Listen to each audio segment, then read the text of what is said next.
네, 오늘은 전도서를 좀 짧게 보고 그 다음에 아가서를 집중적으로 좀 살펴보는 구도로 가도록 하겠습니다. 먼저 전도서입니다. 전도서는 히브리어 명칭으로 코헬렛입니다. 들어보셨어요? 코헬레트 이거 강의 안에 나중에도 참고 없을려나? 아니면 그 바이블키 바인더에 있을 수도 있습니다. 코헬레트인데요. 이 단어는 회중을 소집하다 또는 불러 모으다 이런 의미를 가지고 있습니다. 근데 회중을 소집하고 모으는 목적이 그들을 말씀을 가르치기 위해서 이렇게 회중을 소집하는 거거든요. 그러다 보니까 이 코헬레트라는 단어가 설교자 또는 전도자 이렇게도 번역을 할 수 있게 된 거예요. 그러다 보니까 우리 이 전도서는 그런 의미에서 코헬레트라는 의미에서 전도서 이렇게 의미로 바꿨고요. 다만 우리가 전도라고 했을 때 우리는 너무 조금 밖에 나가서 하나님의 말씀을 전하는 이런 쪽으로 생각을 하는데 성경에서 거의 99% 거의 100% 전도라는 용어나 이런 것들은 설교로 사실은 이해를 하시면 좋습니다. 도를 전한다라고 했었을 때 가장 기본적으로는 교회 안에 회중들한테 전파하는 거기 때문에 전도라고 번역된 단어를 우리는 다 사실 설교로 바꿔서 이해를 하시면 조금 더 이해하기 쉬울 것 같습니다. 따라서 전도서는 어떤 설교자가 이제 하나님의 말씀을 가르쳐 주는 것이다 라고 이해하시면 쉽겠습니다. 그러면 전도서에서 주된 설교자는 누굴까요? 네? 그렇죠. 전도서가 누가 지었습니까? 솔로몬이 지었습니다. 그래서 전도서 1장 1절 딱 보면은 그 사람이 누군지를 바로 알 수 있습니다. 다윗의 아들 예루살렘 왕 이렇게 기록을 하고 있거든요. 솔로몬이 이 전도서를 가지고 지었고 이 전도서를 중심으로 솔로몬 왕이 하나님의 말씀을 선포하고 있는 내용으로 이해를 하시면 좋겠습니다. 그가 전하는 설교의 주제가 딱 있습니다. 뭐냐? 해 아래 모든 것이 헛되다라는 말입니다. 우리 2절과 3절 전도서 1장 2절과 3절 말씀 핵심 구절인데 함께 읽어보도록 하겠습니다. 시작. 전도자가 이르되 헛되고 헛되며 헛되고 헛되니 모든 것이 헛되도다. 해 아래에서 수고하는 모든 수고가 사람에게 무엇이 유익한가? 헛되고 헛되며 헛되고 헛되니 모든 것이 헛되도다라는 말씀이 있습니다. 이 헛되다라는 단어가 전도서에서만 30회 이상 사용되고 있을 정도로 핵심 단어다라고 생각을 하시면 되겠습니다. 솔로몬의 왕 하면 무슨 왕으로 생각납니까? 그렇습니다. 지혜의 왕 아닙니까? 또한 그는 가장 큰 권세를 가진 왕이었습니다. 복과 영화와 쾌락과 즐거움을 모두 누렸던 왕이었습니다. 그런데 그런 솔로몬이 참된 지혜를 가지고 말년에 자신의 모든 삶을 돌아보고 이 세상의 사람들을 관찰하고 연구해 보니까 결론을 내렸습니다. 그 결론이 뭐냐? 헛되다라는 말이었던 거죠. 내가 다 누려보고 다 해봤다. 또한 이 세상의 사람들 내가 다 연구해봤다. 그런데 이 결론이 헛되구나라는 것을 지금 솔로몬은 우리에게 이야기해주고 싶은 거예요. 그래서 전도사가 가르치고 있는 지혜는 뭐냐면 이 세상을 사랑하고 절대시하며 사는 삶은 헛되다라는 것을 가르쳐주고 싶은 겁니다. 근데 이렇게 보면은 이제 전도서를 찬찬히 읽어보시면 이제 이런 생각이 들어요. 인생 무상, 허무주의에 빠지기도 하고 이렇게 느껴지는데 근데 전도자는 거기에서 끝내지 않는다는 거예요. 헛되다, 다 헛되다라고 말은 하지만 인생이 진짜 아무것도 아니고 헛된 것뿐인데 그래서 어떻게 해야 되느냐 이거를 계속해서 질문하고 있는 거예요. 이것도 헛되다, 이것도 헛되다, 이것도 헛되다, 이것도 헛되다. 사람들이 계속 질문하는 거예요. 이런 거는요, 이것도 헛되다, 헛되다, 헛되다 막 하는데 그러면 이제 회중들은 그냥 우리 그러면 인생 헛되구나, 아무것도 없구나, 이제 막 살면 되는구나, 또는 어떻게든 그냥 인생 의미가 없구나 이렇게 생각할 때에 아니야. 그래서 우리가 해야 할 게 있어 라고 전도자는 계속해서 말을 하고 있습니다. 그러면 뭐냐라면 그래서 어떤 것이냐라고 하면은 솔로몬이 중간중간에 이 헛된 세상에 대해서 막 가르치면서 이 헛된 세상에서 잘 살 수 있는 방법이 있어 라고 말하면서 그것이 뭐냐면 위의 것을 사모해야 돼 라는 거예요. 허무한 이 땅에서 우리가 살아가야 할 이유는 하나님을 경외하는 삶을 살아야 하기 때문이야 라는 것을 솔로몬이 우리한테 가르쳐주고 싶었습니다. 먼저 9절 말씀 우리 함께 읽어보겠습니다. 전도서 1장 9절입니다. 시작. 이미 있던 것이 후에 다시 있겠고 이미 한 일을 후에 다시 할지라. 해 아래에는 새 것이 없나니. 예, 해 아래에는 새 것이 없어서 계속해서 반복되어 온다라는 말이에요. 그렇다면 이 말은 반대로 무슨 말이냐?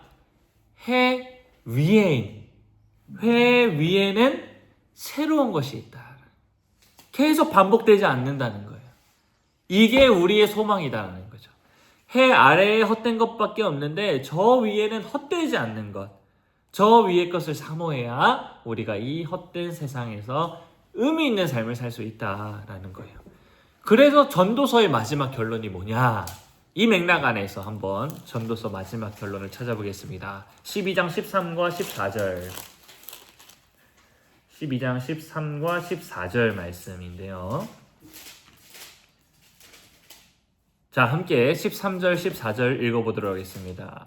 시작. 이래 결국을 다 들었으니 하나님을 경외하고 그의 명령들을 지킬지어다. 이것이 모든 사람의 본분이니라. 하나님은 모든 행위와 모든 은밀한 일을 선악간에 심판하시리라. 예. 이 모든 헛된 세상 다 이야기했는데 이 결국 결론이 뭐야? 왜 내가 이런 얘기를 하는지 알아? 그럴 이유는 위의 것, 하나님을 경외하는 삶, 이 삶을 살아야 하기 때문이야 라고 말하면서 이 헛된 세상에서 하나님을 경외하는 사는 것, 그것이 가장 큰 지혜야 라고 전도서는 말을 하고 있습니다. 그런데 여기서뿐만 아니라 우리가 위의 것을 사모하면서 살아야 돼 라는 것뿐만 아니라 어떤 얘기를 하냐면, 그럼 이 세상은 헛된 것이니까 그러면 아무것도 안 해야 됩니까? 이 땅에 아무것도 소망이 없으니까 우리는 이 세상을 떠나야 하는 겁니까? 라고 할 때 이것도 아니야 라고 솔로몬은 이야기합니다. 솔로몬은 이 땅이 비록 헛되고 사모할 것이 없지만 그럼에도 이 땅에서 주어진 삶 가운데 열심히 살아야 한다라는 것을 가르치고 있습니다. 하나님께서 주신 본분과 하나님께서 맡기신 몫을 우리에게 주어진 상황에서 최선을 다해 사는 것, 이게 사실은 위의 것을 사모하는 삶이다 라고 가르쳐 주고 있어요. 전도서 3장 22절 우리 함께 찾아서 읽어보겠습니다. 3장 22절입니다. 시작. 그러므로 나는 사람이 자기 일에 즐거워하는 것보다 더 나은 것이 없음을 보았나니 이는 그것이 그의 몫이기 때문이라. 예, 여기까지 하겠습니다. 그의 몫이기 때문이라. 사람이나 동물이나 결국은 다 죽을 것이지만 자기 일을 열심히 하는 것이 좋은 것이다. 지금 이 이야기를 하고 싶은 거예요. 왜냐? 그것이 하나님께서 우리에게 맡기신 몫이기 때문이다 라는 겁니다. 보통 세상의 철학은 어떻습니까? 이 세상에 나은 것이 무엇이냐? 다 헛되다. 그러니까 우리 막 살자. 이렇게 말을 합니다. 하지만 솔로몬의 결론은 그렇지 않죠. 이 세상이 헛되다. 그리고 우리는 모두 다 죽을 거야. 그렇기 때문에 우리에게 주어진 것은 최선을 다해서 살아야 해 라고 이야기를 하고 있는 겁니다. 그래서 3장 12절과 13절 이렇게 말을 합니다. 사람들이 사는 동안에 기뻐하며 선을 행하는 것보다 더 나은 것이 없는 줄을 내가 알았고 사람마다 먹고 마시는 것과 수고함으로 낙을 누리는 것, 그것이 하나님의 선물인 줄도 또한 알았도다. 이렇게 말을 합니다. 또 9장 9절에서 또 유명한 말을 합니다. 9장 9절. 내 헛된 평생의 모든 날, 곧 하나님이 해 아래에서 내게 주신 모든 헛된 날에 내가 사랑하는 아내와 함께 즐겁게 살지어다. 그것이 내가 평생의 해 아래에서 수고하고 얻은 너희의 몫이다. 이렇게 말하고 있습니다. 이 모든 말의 결론은 뭐냐면 우리에게 주어진 삶을 열심히 만족하면서 즐겁게 살아야 한다.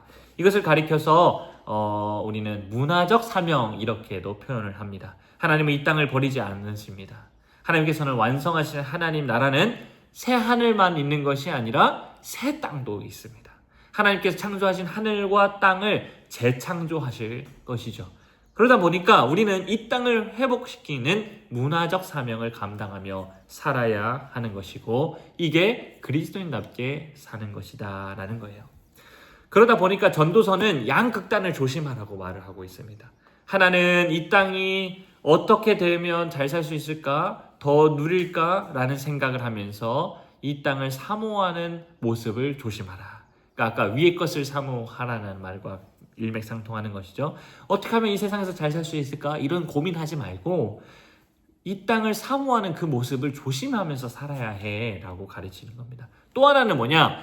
그럼 이 세상 다 헛되니까 이 땅을 도피하면서 살거나 또는 막 살거나 이렇게 해도 되는 거 아닙니까? 라고 하는 그것도 조심해라. 이렇게 양극단을 조심하라고 말합니다. 영적인 것을 사모하면서 산에 들어가서 이 세상을 포기하고 신앙 공동체를 만들어서 살지도 말고 이 땅은 헛되니까 방탕하게 살았어도 안 되고 이 땅에 주어진 것들을 살면서 이 땅이 헛된 것을 알지만 그럼에도 불구하고 하나님께서 주신 것임을 또 알아서 열심히 최선을 다해서 감당하며 살아라 이렇게 이야기를 합니다. 이것이 이 땅을 사모하는 것이 아니라 위의 것을 사모하는 삶이며 우리에게 주어진 몫을 최선을 다하는 삶이 위의 것을 사모하는 삶이다 라고 가르쳐 주고 있는 내용입니다. 그래서 전도서를 읽으시면서 계속 헛되고 뭐 다 헛되다라고 말을 하지만 이 포인트들 위의 것을 사모하는 삶.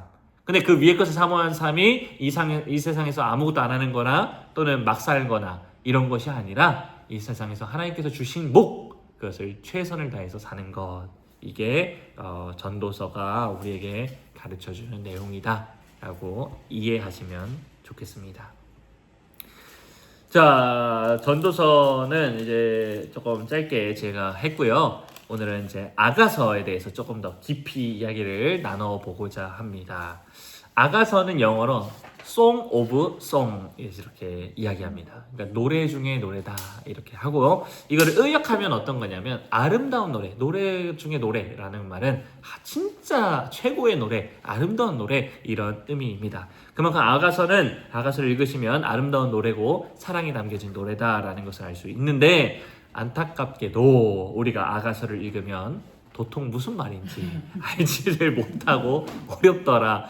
그럼 아가서가 엄청 최고의 노래라고 말하는데 읽어보면 뭐 무슨 말인지 사실 이해가 가기가 조금 어렵습니다.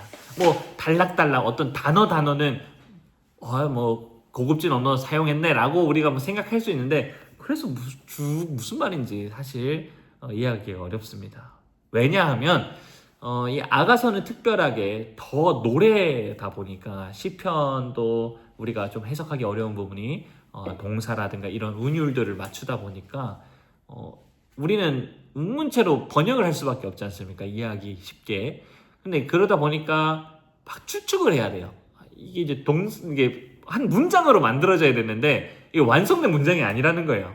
우리가 시들도 완성된 문장이 아니지 않습니까? 근데 그거를 우리의 언어로 딱 이해할 때는 쉬운데 이제 우리가 왜 문학 작품 이런 게 노벨 평화상 이번에 받은 게 진짜 대단하고 이런 게 뭐냐면 이걸 영어로 번역을 해야 되는데 이걸 잘 살릴 수 있느냐 이게 가장 큰 핵심 아니겠습니까? 그러다 보니까 우리가 이런 번역을 된 상태로 읽다 보니까 이게 너무 어려운 거예요. 그래서 무슨 말인지 도통 이해가 가지 않고 또 번역하다가 보니까 좀 오역들도 상당히 이제 많아집니다. 저자가 의도한 바를 캐치하지 못하고 이런 말일 거야 라고 해서 이제 집어넣는 의역들이 많아지면 많아질수록 우리가 이해하기는 쉬운데 이게 이제 원저자와 이미 많은 각색이 들어간 경우가 많기 때문에 좀 이해하기 어려운 부분들이 많다라는 거죠. 더 어려운 건 뭐냐면 이게 아가서가 이 노래거든요. 그래서 우리가 노래를 할 때 한 사람이 쭉 독창하는 경우가 있지만 서로 주고받는 노래들인데 아가서는 이게 서로 주고받는 노래들이 위주로 이렇게 작성이 되어 있어요. 근데 문제는 뭐냐? 누가 노래를 하고 있는지를 모른다는 거예요. 이게 우리가 쭉 읽다 보면 그냥 한 사람이 이야기를 하던데 뜬금없이 갑자기 문맥이 달라지거든요. 근데 우리는 그럴 때 뭔가 문맥이 달라지니까 그런가 다른 사람인가 하면서 이렇게 예를 들어서 누가 부릅니다 하면서 누가 쭉 부르고 이제 뭐 예루살렘 여자들이요 하면 예루살렘 여자들이 부르고 이게 딱 구분이 되는데 너무 아무렇지도 않게 급변하는 것들이 있어요. 그러다 보니까 우리가 이 도통 누군지 모르고 특별히 아가서가 지금은 장과 절이 있고 어떤 구분들이 조금씩 되어 있지만 사실 원서는 장과 절이 원래 없었습니다. 장과 절이 없다 보니까 우리가 장과 절을 구분할 때도 이게 우리의 생각들이 들어가게 되고 그러다 보니까 구분이 틀어지게 되는 경우도 있고 이렇게 되기도 하고요. 또 문제가 뭐냐, 히브리서에는 우리는 산, 뭐 바다 이런 명사들은 성이 없지 않습니까? 그러니까 남성형, 남자가 말할 때 산이 다른 용어가 없지 않습니까? 그냥 우리는 여자가 말해도 남자가 말해도 산은 산인데 이 히브리어는 그 영어처럼 성이 있습니다. 그러니까 남성형이 있고 여성형이 있어요. 예를 들어서 이훈희 목사가 산을 봅니다 라고 할 때 이훈희 목사가 남자이기 때문에 산이 남성형 명사로 쓰여져야 된다라는 거예요. 우리가 만들어 볼까요? 남자가 써야 된다면은 사라고 말해야 되고 여자가 말해야 되면 산으로 말해야 된다 하면 이훈희 목사가 사를 봅니다 이렇게 표현을 해야 되는 거고, 여자가 말한다면은 권사님이 산을 봅니다 이렇게 이제 구분을 지어야 돼요. 근데 사와 산은 같은 단어였던 거고 이제 이렇게 이제 의미가 되다 보니까 우리가 이제 그나마 이제 성이 있기 때문에 이 부분에서는 남자가 지금 부르고 있구나, 이 부분은 여자가 부르고 있구나, 이런 거는 구분을 할 수 있는데 이 또 문제가 뭐냐, 이러다 보니까 우리는 어떤 그 문장을 만들 때 이렇게 뭐랄까 논리적으로 문장이 만들어지지 않습니까? 남자가 아까 얘기했던 이훈희 목사님이 산을 봅니다. 근데 이제 시로 들어가다 보면 이게 은유를 맞추기 위해서 문법이 깨어지는 경우가 있지 않습니까? 우리나라도 시가 굉장히 엄청 도치라고 하든지 막 이렇게 해서 문법이 깨어지는 경우가 많은데 특별히 이제 외국의 분들은 또 히브리어는 이것뿐만 아니라 명사에도 성이 있기 때문에 저 앞부분에서 어떤 남자에 대한 이야기를 했고 갑자기 쭉 나오다가 뒤에 명사인데 여자가 말한 것처럼 표현되어 있다고 우린 인식했는데 알고 보니 그 명사는 남성형이면 여자가 말한 게 아니라 저 남자가 말한 거예요. 그러니까 이게 뭐랄까 정말 문맥을 잘 파야 되는 거죠. 이 명사가 남성형이면 남자고 여성형이면 여자가 부른 건데 남자가 부르고 있는 맥락에서 갑자기 여성형 문장들이 등장하면 이거 그렇게 지금 우리가 남자가 부르고 있는 걸로 이해하면 안 된다 라는 이제 그런 게 계속 생각해. 근데 이게 한 문장에 깔끔하게 이렇게 딱딱딱딱 있으면 좋은데 앞뒤로 막 이렇게 섞여 있다라는 거예요. 그러니까 얘네들은 그런 걸 파괴해도 자기들은 이 성과 수와 격 이런 게 다 있기 때문에 뭐 바로바로 파괴되는데 우리 같은 사람들은 이제 어려워지게 되는 거죠.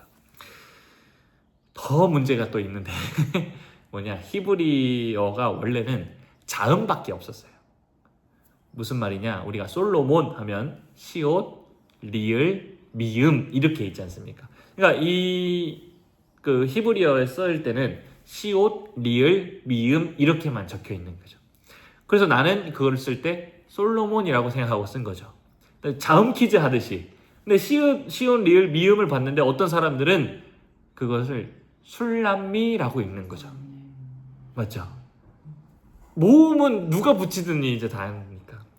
그러다 보니까 어떤 사람, 이 저자는 이런 용어로 썼는데 누군가는 그거를 다르게 읽었을 때 이게 이제 혼동이 되기 시작하는 거죠. 그래서 후대의 사람들은 처음에는 이제 구두로 전해지니까 이게 그냥 혼란이 없었거든요. 근데 이제 이게 성경으로 적혀져 보니까 읽는 사람들이 따라서 잘못 읽히게 되는 경우가 많아지니까 후대 사람들이 모음을 만들어야 되겠다 이렇게 해서 이제 자음에 이제 히브리어에 이제 점을 찍거나 이제 이런 표현들을 쓰기 시작합니다. 그러니까 우리가 이제 아야 어여처럼 이런 모음들이 이제 발전을 하게 돼요.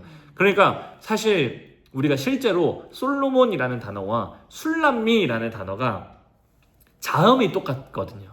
그러니까 어쩌면 이 두 단어는 같은 단어일 수도 있고, 아니면 의도적으로 솔로몬이라는 사람과 술람미 여인이라는 사람이 구분을 했지만 일부러 이렇게 자음을 맞춤으로써 어떤 우리한테 의미하는 바와 은유를 살리기 위해서 이런 식으로 막 쓰니까 이 정말 그 원저자의 그 의미를 파악하기가 너무 어렵게 되는 거예요. 그러니까 우리가 아가서를 읽을 때 좀 너무 어려운 부분이 많다. 이게 이제 문제가 뭐냐면, 그래 뭐 어렵구나, 그냥 우리가 힘내어서 읽으면 되겠구나 이러면 괜찮은데, 이 아가서 이런 문제들 때문에 아가서를 읽는 관점이 두 가지의 관점으로 나뉘어집니다.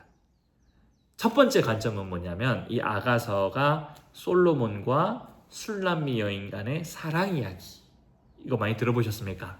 예. 보통 이제 우리가 이게 이제 일반적인 견해예요. 많은 사람들이 이 견해를 따르고 있습니다. 그래서 이제 이 견해를 본다면 아가서에서 제공하는 참된 지혜는 뭐냐면, 참된 신랑으로 묘사되는 솔로몬과 여자인 교회로 묘사되는 술람미 여인 간의 사랑 이야기를 통해 그리스도와 교회가 얼마나 이 사랑을 풍성하게 담고 있는지가 아가서를 통해 보여주고, 이것을 통해서 이제 우리 각 교회는 또는 각 개인은 이제 부부 간의 관계를 어떻게 해야 되고, 또 부모의 관계, 이제 이런 관계, 가정을 어떻게 세워야 되고, 이런 것을 적용할 수 있다라고 우리가 볼 수 있습니다.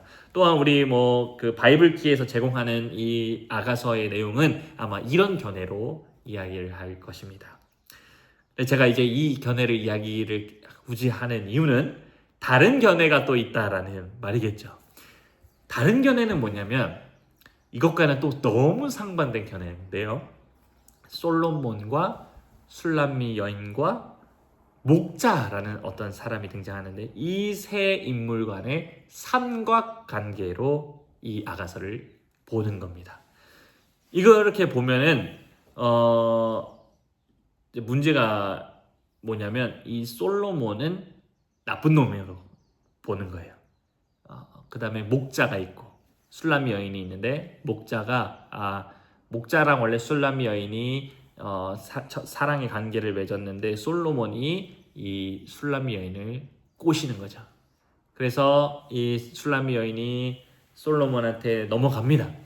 근데 넘어갔는데 술람미 여인이 계속 고민하는 거예요. 목자가 그리워, 어떻게 해야 돼? 이렇게 하다가 회개하고 목자에게로 돌아가는 그림으로 이렇게 해석을 합니다. 왜 그렇게 보냐? 아가서를 쭉 읽다 보니까 솔로몬이 말하고 있는 그 언어와는 조금 다른 언어로서의 남자가 등장한다라는 것처럼 보이는 거예요. 뭐냐? 솔로몬은 어떤 언어를 좀 많이 사용하냐면, 이 왕국적인 언어, 예를 들어서 왕궁, 예루살렘, 바로의 군마, 이제 목걸이, 팔찌, 이런 부유하고 왕궁적인 언어들을 사용을 한다라는 거예요. 그런데 목자는 이 솔로몬과는 다르게 좀 어떻게 표현할까요? 목가적인 언어랄까요? 뭔가 시골틱하고 동산적인 언어를 사용하는 거예요. 마치 그러니까 누군가 딱 봤었을 때 남자가 썼는데, 누가 봐도 이 사람과 이 사람이 다른 언어를 사용하고 있다라는 것처럼 느껴지는 거죠. 그래서 마치 우리가 부자가 사용하는 언어와 가난한 사람들이 사용하는 언어가 조금 다르듯이, 이 사람들이 글로만 봤었을 때 누가 봐도 이거는 전 다른데, 마치 논문 표절을 우리가 봤을 때 쭉 보다 보면 이거 전혀 당신의 문체와 다른 건데요, 이렇게 하면서 이제 검거가 되듯이 이렇게 이제 보게 되는 거예요. 물론 이제 솔로몬도 목가적인 언어를 사용을 할 때도 있는데, 이러다 어떻게 하냐면 이 목가적인 사용을 통해서 부귀영화적인 언어를 이렇게 쫙 끌고 갑니다. 그러다 보니까 이제 두 번째 견해를 아가서는 솔로몬과 술람미 여인과 목자와의 삼각관계로 이렇게 보는 것이죠. 이렇게 되면은 이제 어떤 이야기를 하고 싶냐면, 솔로몬이 이제 타락하다가 이제 복귀를 했지 않습니까? 그러니까 자기가 봤을 때 내가 세상의 유혹에 빠져서 살았지만 결국 그 목자이신 하나님, 그 그리스도께로 돌아왔어야 됐구나라는 것을 통해서 솔로몬이 자기의 생애를 통해 이 아가서를 기록한 것으로 보고, 그래서 우리는 참 신랑 되신 목자에게 우리가 교회로서 물론 세상의 유혹과 그런 걸로 통해서 좌절하고 낭망하고 참된 신랑을 버리고 세상과 간음하다가도 우리가 회개해서 다시 그 목자인 그리스도께로 돌아갈 때 우리는 참된 사랑을 누릴 수 있다라는 이런 교훈을 얻을 수 있습니다. 그래서 사실 이 두 가지 견해가 전혀 다른 견해이긴 하지만 우리가 교리적으로나 또 교회와 그리스도를 바라보는 사랑 이야기라든가 이런 부분에서는 전혀 이질적이지는 않은 내용입니다. 사실 결론 부분에서는 이 두 견해는 다 똑같은데 이제 솔로몬을 좋은 사람으로 보느냐 나쁜 사람으로 보고 목자라는 어떤 다른 제3의 인물을 등장시키느냐 이 차이입니다.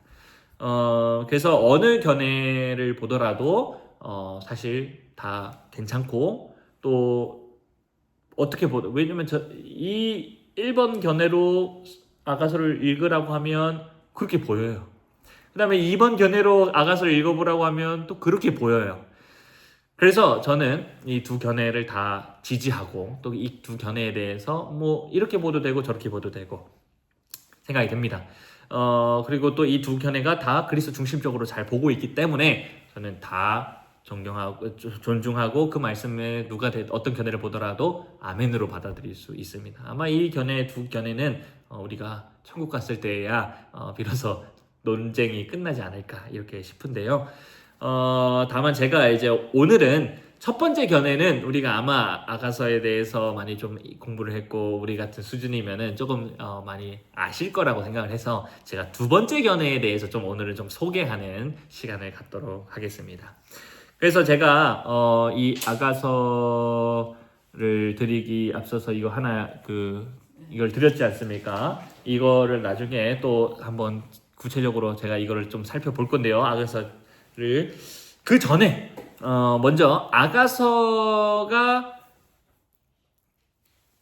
말하고자 싶은 그 주제는 뭐냐라는 것을 제가 먼저 드리겠습니다. 아가서의 주제는 앞서서 제가 얘기했던 대로 참된 가정이 어떠해야 하고 남녀 간의 참된 사랑이 모습이 어떠해야 하는지를 보여주는 내용입니다.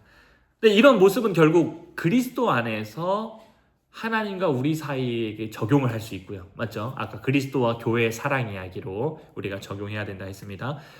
그러기 때문에 우리 교회인 우리가 각자 지체로서 우리의 참된 가정을 어떻게 이룰 것이고 참된 부부를 어떻게 세워야 할지도 적용이 가능한 거죠. 그래서 우리 아가서도 제가 그리스도 중심적으로 읽으라고 했을 때 아가서도 1차적으로 솔로몬과 술람미 여인 간의 사랑 이야기든 아니 솔로몬과 술람미 여인과 목자 간의 삼각관계든 그리스도와 교회로서 먼저 적용하고 그 다음에 나서 그 교회인 지체인 우리가 각자 내가 우리 부부로서는 어떻게 살아야 되고 우리 교회는 참된 가정을 어떻게 이루어야 되고 또는 우리 후배들한테 참된 가정을 세우기 위해 이 아가서를 통해서 교훈하고 싶을 때는 어떻게 교훈해야 할지를 잘 배울 수 있는 성경이다라고 보시면 좋겠습니다. 그래서 아가서를 읽으면서 이스라엘 백성들은 아마 이런 생각을 했을 겁니다. 하나님 안에서 참된 남녀 간의 사랑이 배우면서도 동시에 자신이 하나님과의 어떤 관계를 맺어야 하는지 이 두 가지는 어떤 선택을 할 것이 아니라 다 우리가 가져갈 수 있는 부분이다라고 생각을 하시면 되겠습니다. 이제 아가서를 들어가기 전에 등장인물에 대해서 조금 간략하게 설명을 드리겠습니다. 앞서서 제가 이제 두 번째 견해에 대해서 이야기를 해드린다고 했으니까 먼저 솔로몬과 술람미 여인과 목자 이렇게 세 인물은 있겠다라고 생각을 하시면 되겠고요. 중간중간에 또 주변 인물들이 등장합니다. 첫 번째는 술람미 여인의 오빠들이 등장을 하거든요. 오빠들은 술람미 여인을 꾸짖기도 하고 또는 분별력이 없으니까 꾸짖기도 하지만 연약할 때는 보호자로서 지켜주고 지혜로운 길을 선택할 수 있도록 이렇게 돕는 역할로 이렇게 오빠들이 나타나고요. 또 아가서를 읽다 보면 어머니라는 단어가 등장을 합니다. 어머니의 집에서 이렇게 이런 얘기를 하는데 뭔가 독립적으로 어머니가 나와서 막 말을 하고 이런 내용은 없지만 어머니의 집 이제 그걸 그리워하고 이런 게 있습니다. 어머님의 집에서 술람미 여인이 목자와 어떤 사랑을 나눴는데 그게 그립습니다. 이런 내용이 있는데 이거는 어머니의 집이라는 표현은 우리가 어떻게 받아들일 수 있냐면 오늘날 교회로 생각을 하시면 됩니다.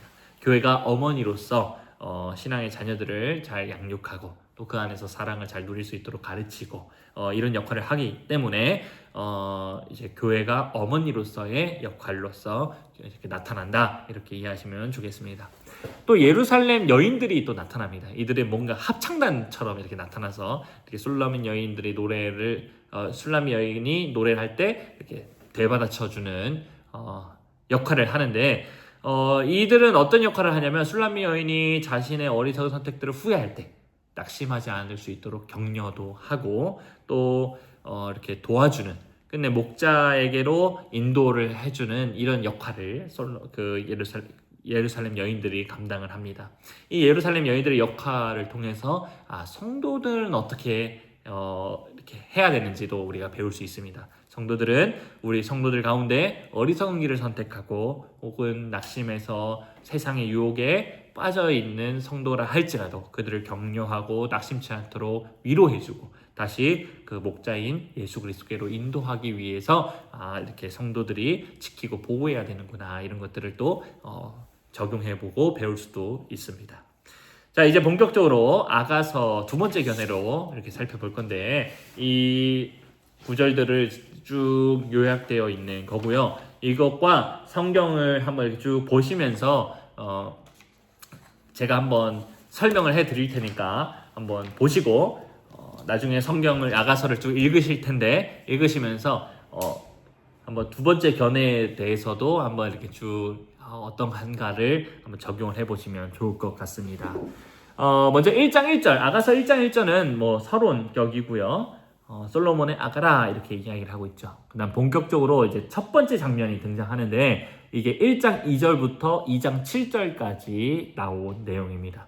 이 첫 번째 장면에는 뭐가 있냐면 솔로몬 왕궁에 여인이 이제 있어서 거기에서 이야기를 하는 내용입니다. 1장 2절부터 7절까지는 솔로몬 궁에서 시작하고 술람미 여인이 자신의 첫사랑이었던 목자를 그리워하는 내용으로 시작이 됩니다. 여기서 이 구절이 여자가 부른다는 것을 알 수 있는 이유는 1절에서 내 사랑이 포도주보다 나음이로다 이렇게 어디죠? 내 포도주가 2절이에요. 네, 2절에서 너의 사랑이 포도주보다 나음이로구나 이렇게 이제 표현을 하는데 여기서 너의 사랑이 하면서 이제 그게 이제 2인칭 단수거든요. 남성 단수거든요. 그러니까 남자한테 지금 남자를 대상으로 부르고 있다라는 걸 통해서 지금 부르고 있는 당사자는 여자다라는 것을 우리가 알 수 있습니다. 그래서 2절부터 7절까지는 그렇게 이제 여자가 하는 말입니다. 그러면서 4절을 보면 솔로몬이 나를 그의 방으로 이끌어들이는 장면이 등장합니다. 4절에 보니까 왕이 나를 그의 방으로 이끌어들이시니 이렇게 표현이 되어 있죠. 그리고는 너를 따라 달려가리라 이렇게 되어 있어요. 이렇게만 본다면 마치 솔로몬 방으로 이끌어들이니 그 방으로 달려가겠다라는 뉘앙스로 보입니다. 저도 그렇게 이해가 되는데 근데 달려가다라는 단어를 제가 찾아보니까 이게 도망치다라는 뜻을 담겨 있습니다. 그러니까 달려가다라고 했었을 때 정말로 솔로몬 방이 이끌어가니까 그 방으로 달려간다라고도 이해할 수도 있고 또는 방으로 이끄니까 내가 거기서 도망치러 나간다라고도 이해할 수 있는 거예요. 그러니까 이제 이런 해석이 있다 보니까 아까처럼 첫 번째 견해로도 견해가 되고 두 번째 견해로도 이제 빠지게 되는 겁니다. 제가 이제 두 번째 견해로 이야기를 해보겠다 했으니까 이거는 이제 이렇게 해석해 볼 수 있는 거예요. 솔로몬이 나를 그의 방으로 이끌어 들이지만 나는 거기서 도망쳐서 그 목자에게로 달려가고 싶어요. 이런 내용으로 우리가 이해도 해볼 수 있다라는 거예요. 그래서 6절에 보면 나의 포도원 이런 표현이 있거든요. 아까 얘기했던 대로 포도원 이런 것들은 이제 이런 시골, 동산 이런 이미지들은 목자를 생각하는 단어다라고 생각하시면 됩니다. 그래서 그녀의 포도원을 목자가 지금 지키고 있는데 마치 목자가 동산을 지키는 아담처럼 이렇게 아가서에서는 묘사가 됩니다.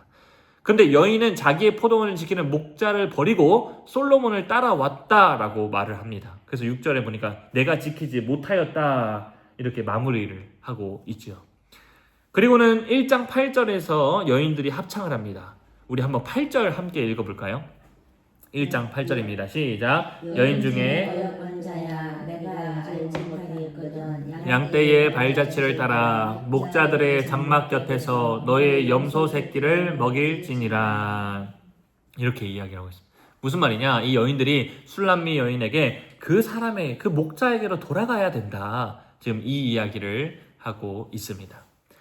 이제 9절로 넘어가면 9절에 내 사랑아 라고 되어 있는데 여기서는 이 내 사랑아 라고 하는 이 대상이 여성 단수입니다. 그러니까 대상이 지금 바뀌었다라고 할 수 있습니다. 그러니까 9절부터는 남자가 하는 말이다 라고 하는데 이 언어들에 나오는 용어들이 좀 어떻습니까? 9절 이하부터 나오는 용어들이 이거는 왕적인 맞죠? 뭔가 뉘앙스가 좀 느끼시죠? 바로의 병거, 준마, 구술, 금, 은 이런 용어들이 나오는데 왕궁적인 언어들이 솔로몬이 지금 말하고 있구나라는 것을 알 수 있습니다. 그러니까 지금 뭐냐? 술람미 여인이 그 솔로몬 궁에서 저쪽으로 가야 되나 지금 고민하고 있는데 솔로몬이 이제 유혹을 하는 거야. 야, 너 내가 가지고 있는 이거 부귀 영화들이 있어. 이렇게 지금 꼬시고 있는 겁니다. 이렇게 솔로몬의 사랑 고백을 받으니까 술람미 여인은 또 목자를 생각하면서 12절부터 다시 노래합니다. 솔로몬과 함께 있을 때는 나도 기름이라는 나드라는 이렇게 향기를 내는 기름이 있습니다. 나도 기름이 향기를 뿜었는데 13절에서 보니까 내 사랑하는 목자와 함께 할 때는 모략 향 주머니였다 이렇게 노래를 하고 있습니다. 모략은 언제 쓰냐면요. 시체 썩는 냄새를 막아줄 정도로 강력한 향기로운 냄새입니다. 이 모략 향주머니라고 했었을 때 죄를 덮어주는 의미를 내포하고 있다라고 보시면 되겠습니다. 그리고 나서 이제 15절부터 2장 6절까지 여인과 목자 간의 사랑의 언어를 이제 주고받습니다. 이거는 목자가 갑자기 등장해서 하는 게 아니라 여인이 과거를 회상하면서 목자가 나한테 이런 사랑의 교제를 했었는데 라는 거예요. 그래서 15절은 목자의 말로 볼 수 있습니다. 이렇게 하면서 이제 내 사랑아 이렇게 얘기하고 16절은 또 여자가 말하고 왜냐하면 여기서 나의 사랑하는 자야 여기에서는 또 남성 단수로 쓰여 있기 때문에 지금 남자가 여자한테 또 16절은 여자가 남자한테 이렇게 지금 말을 하고 있고요. 2장 2절은 또 다시 목자가 말을 하고 3절은 여자가 말하고 이제 이렇게 서로 주고받으면서 과거의 사랑의 이야기들을 이렇게 하고 있는 겁니다. 그래서 우리가 그때 좀 아가서에서 유명한 말 있죠. 나의 사랑하는 자가 내게 말하기를 나의 사랑 내 어여쁜 자야 나와 함께 가자. 이제 이런 용어들이 이제 목자와 술람미 여인 간의 사랑 이야기를 통해서 이야기가 나왔었던 것이다. 그러니까 이제 이렇게 서로 사랑을 주고받으니까 이 술람미 여인이 뭐랄까요? 꿈이라고도 할 수 있고 내 생각이라 내가 그때 그 과거의 그때 그 사랑 이거기 때문에 2장 7절에 보니까 예루살렘 딸들아 이렇게 얘기하면서 부탁을 하고 있습니다. 무슨 부탁을 합니까? 2장 7절에 보니까 깨우지 말라고 부탁을 하고 있어요. 과거의 목자와 여인이 얼마나 사랑했는지 그 사랑을 생각하고 있으니까 나 깨우지 마 이렇게 하면서 이제 첫 번째 장면이 끝을 맺습니다. 이제 두 번째 장면은 2장 8절에서부터 3장 5절까지의 내용입니다. 이 두 번째 장면은 여인과 목자가 함께 지낼 때 그 경험들을 이야기하는 장면들입니다. 2장 8절에 나오는 내 사랑하는 자는 남성 단수이기 때문에 2장 8절은 여자가 부르고 있는 것으로 우리는 이해할 수 있고요. 근데 그 내용을 보니까 목가적 언어를 사용하고 있고 과거를 회상하고 있는 것을 통해서 이 여인이 목자와 함께 했던 옛 사랑을 그리워하면서 노래하고 있음을 알게 됩니다. 8절부터 17절까지 그런 내용들을 하고 있습니다. 지면에서 꽃이 피고 새가 노래하고 비둘기가 울고 우리 여기 무화과 나무에서 이렇게 막 사랑했잖아, 우리 함께 했잖아, 뭐 이제 이런 내용들을 이렇게 쭉 고백하고 있지요. 근데 3장 1절부터는 그러다 보니까 이제 너무 그리운 거죠. 이제 그래서 3장 1절부터 내가 돌아가야 되겠다. 그 목자를 다시 찾아야 되겠다. 이런 생각이 드는 겁니다. 그래서 여자가 목자를 찾아서 예루살렘 성읍을 막 돌아다닙니다. 근데 어떻게 해요? 찾지 못하죠.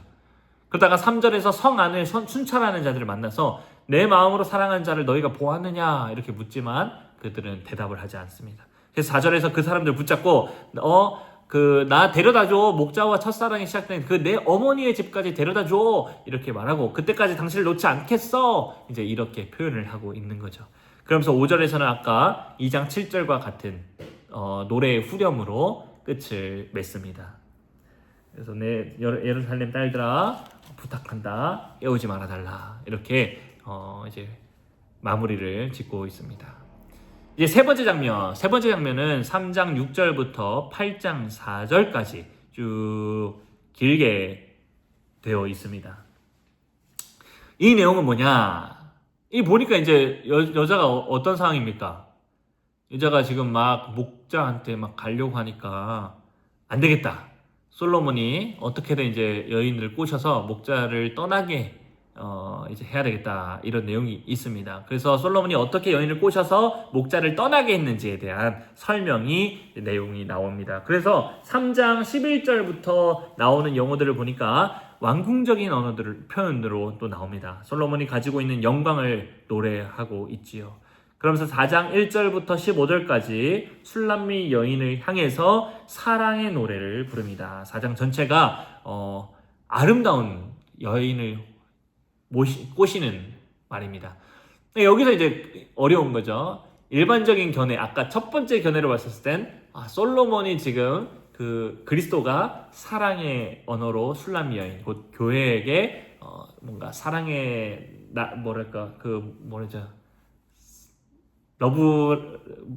러브레터라고 해야 될까? 하여튼 그런 사랑의 표현들을 막 표현하는 거로 이해할 수도 있고, 또 아까 했던 두 번째 견해를 보면 솔로몬이 이 술람미 여인이 못 떠나도록 계속 세상의 부귀영화를 가지고 막 꼬시고 있는, 이렇게도 이해할 수 있는 겁니다. 그래서 이 4장은 굉장히 좀 두 견해에 따라서 보는 견해가 엄청 나뉘어지는 장면입니다. 그러다 보니까 이 여인이 결국 솔로몬한테 빠지게 됩니다. 그래서 어떻게 되냐? 16절부터 5장 1절 이 두 구절은 솔로몬과 술람미 여인이 합방하는 이렇게 내용이 나옵니다. 결국 솔로몬에게 넘어가서 자신의 몸을 주고 부부의 연을 맺게 되는 장면을 적나라하게 표현을 하고 있습니다. 그러니까 과거의 목자와 사랑을 나눴던 여인이 솔로몬의 멋진 모습에 넘어가 버렸다라는 거죠. 그런데 그렇게 살다 보니까 또 목자가 계속 생각이 나는 거예요. 그리워하고. 그래서일까요? 5장 2절부터 또 분위기가 바뀝니다. 술람미 여인이 자신의 첫사랑을 끝까지 못 잊는 것처럼, 내가 왜 그랬을까? 나에게 첫사랑이 있었는데, 이렇게 이제 시작합니다. 그러면서 3절 말씀 우리 함께 한번 읽어볼까요? 3절 말씀입니다. 시작. 내가 옷을 벗었으니 어찌 다시 입겠으며 내가 발을 씻었으니 어찌 다시 더럽히려 하마는. 예, 이런 표현들이 뭐냐? 지금 후회하고 있는 거예요. 내가 왜 이랬을까? 내가 어떻게 해야지? 이제 그래서 두 번째 견해를 보는 사람들은 이 부분을 이제 회개의 관점으로 보기 시작합니다. 이제 이 술람미 여인이 세상의 유혹에서 넘어가서 세상과 관음하면서 살았는데, 내가 왜 그랬을까? 지금 후회하면서 다시 돌아가고 싶은. 그래서 이후로도 여인은 이미 솔로몬과 함께 있으면서도 자신을 기다리고 있는 그 목자의 목소리를 계속 생각하게 됩니다. 이미 다른 사람과 부부의 합방을 맺었는데 목자의 음성이 들리니까 힘들어 죽는 거예요. 나는 세상과 이렇게 사는데 계속 저 멀리서 그 과거의 그 목자와 사랑했던 그 예수님의 목소리가 계속 들리니까 교회로서의 내 신부가 힘든 거예요. 사실 이 장면은 간음의 장면이었기 때문이죠.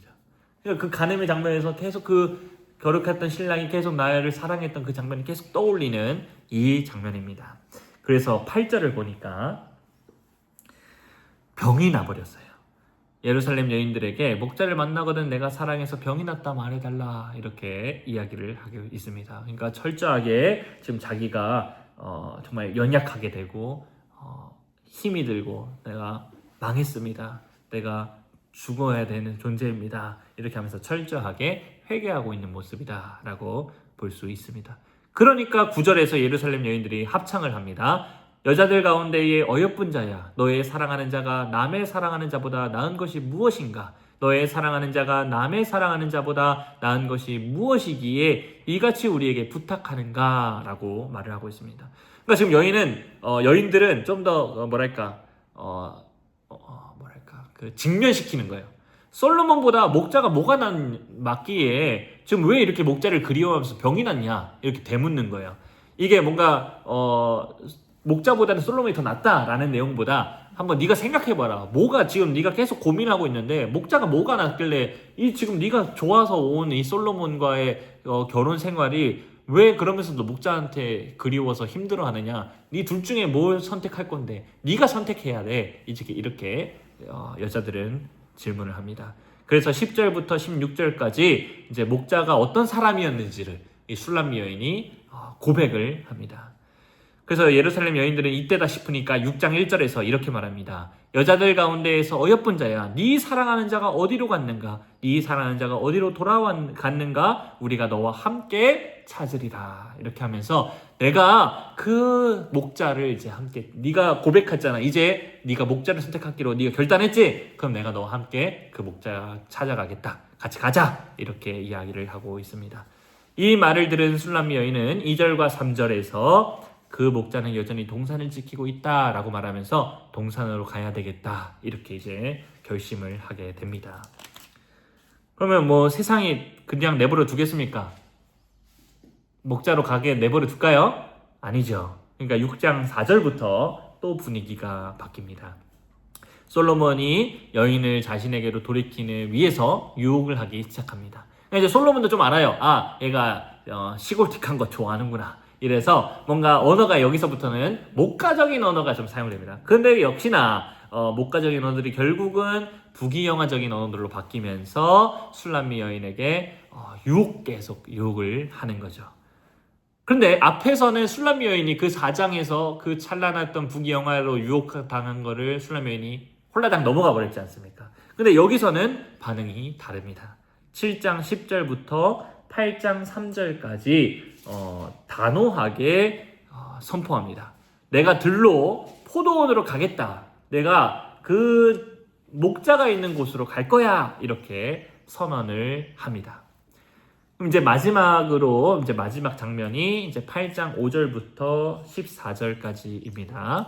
이게 이제 네 번째 장면인데요. 이 네 번째 장면은 이제 솔로몬의 모든 영광을 뒤로하고 목자에게로 돌아가서 사랑을 얻는 여인의 모습이 이제 등장을 하게 됩니다. 여기서 이제 처음 목자의 말이 등장을 하게 됩니다. 앞에서는 과거에 사랑을 나눴던 그 목자와의 대화, 여자가 상상하면서 했던 내용이었다면 지금은 이제 진짜 목자가 나타나서 술람미 여인과 이야기를 하는 내용입니다. 이 목자는 첫사랑 술람미 여인을 끝까지 기다렸다라는 이야기를 합니다. 술람미 여인이 정절을 지키지 않아서 나를 버렸지만 이 목자는 그렇지 않았다라는 거죠. 그는 자신의 사랑이 죽음보다 수올보다 더 강하다 이렇게 말을 하고 있습니다. 이게 이제 8장 6절, 7절 이런 식으로 하면서 이야기를 하고 있죠. 무슨 말입니까? 나는 내 사랑은 죽음보다 또 수올보다 더 강하다. 많은 물도 이 사랑의 불을 끌 수 없을 정도로 나의 사랑은 불탄다. 이런 것들을 이야기하고 있습니다. 이런 사랑 누가 해줄 수 있겠습니까? 그렇죠. 예수님만이 이 사랑을 해줄 수 있습니다. 우리가 예수님을 버리고 떠나서 세상과 결혼하는 것처럼 살더라도 우리가 예수님께로 돌아올 때 그 불붙는 사랑이 우리를 감싸 주시죠. 자신이 죽음과 음부에 내려가시기까지 우리를 사랑하신다라고 말씀해 주시는 분은 예수님이지 않습니까? 이게 호세아 선지서와의 내용과도 사실 다 유사합니다. 호세아 선지자가 그 여인과 결혼했지만 또 자기를 버리고 세상과 가늠해서 살지 다시 돌아가서 그 사람 데리고 와가지고 값을 치르고 이런 이야기들은 사실 계속되어져 있는 거고, 또 이제 이스라엘 백성들이 우방신을 섬길 때 하나님이 계속 말했던 게 가늠하지 마라, 이제 이런 내용들이 아가서에서도 존재한다라고 이렇게 보고 두 번째 견해는 쭉 이야기를 하고 있는 겁니다. 이런 사이에 8절과 9절에서 이제 술람미 여인의 오빠들이 등장을 하는데, 이제 8절과 9절에서 어떻게 하냐면 이 자기의 동생이 어리다라는 거예요. 내 동생이 신앙이 어려서 자기 자신을 지키지 못했어. 그럼에도 다시 받아줄 수 있을까? 이제 이런 이제 목자한테 질문을 하죠.